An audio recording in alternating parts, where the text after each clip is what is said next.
Alright everyone, welcome to another Tuesday review, and this time I have a game called Castle of Venia.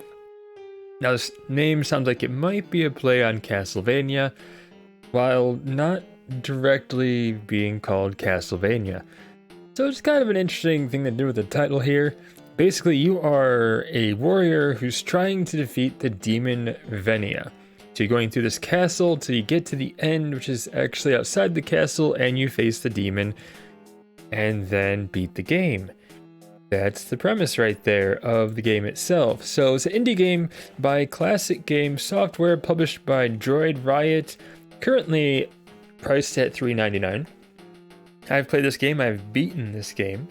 Is it fun? Let's take a look at it. Let's see what the game has to offer us here. So if you go to either options only shows you the controls. You can't change any options, honestly. So it shouldn't say options, it should say controls.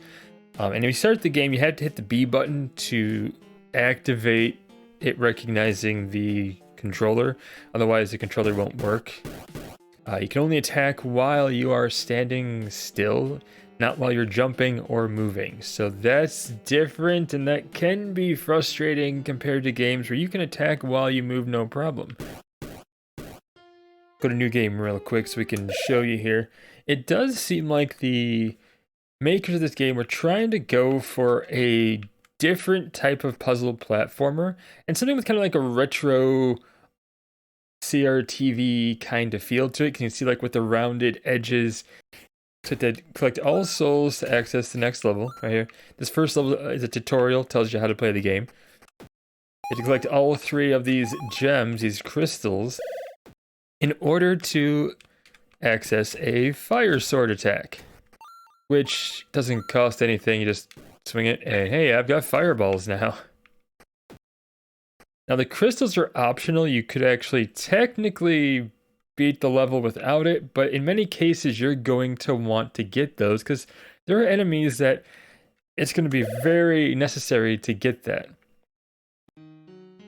So here you go through multiple levels, and in a way it's kind of a puzzle. Like, you have to figure out, okay, how do I get up here, attack all these enemies, and get their souls? Because yeah, you need to get their souls in order to access the next level.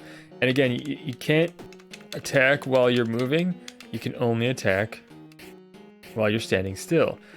So you have to kind of think about it instead of just going forward and playing this like an action game. It's more like an intentional puzzle game. Get that? Boom. That one.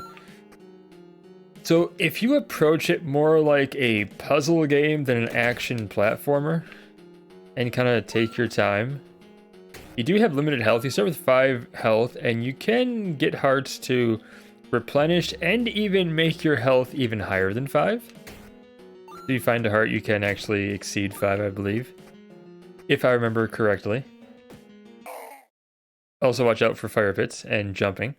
Now when it comes to the bosses you have to fight in this game, that can be a little frustrating because they'll be very active and you have to basically avoid them and actually stop, attack, and then move out of the way.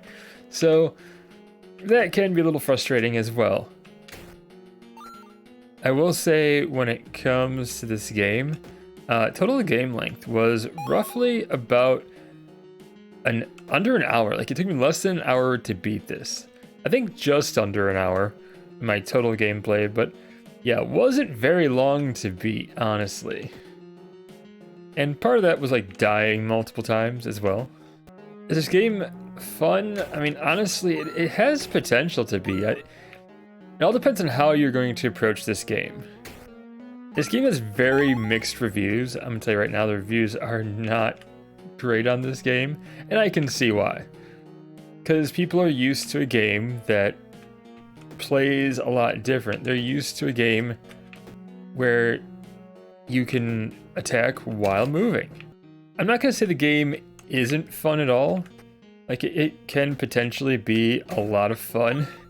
I did enjoy my time playing this game.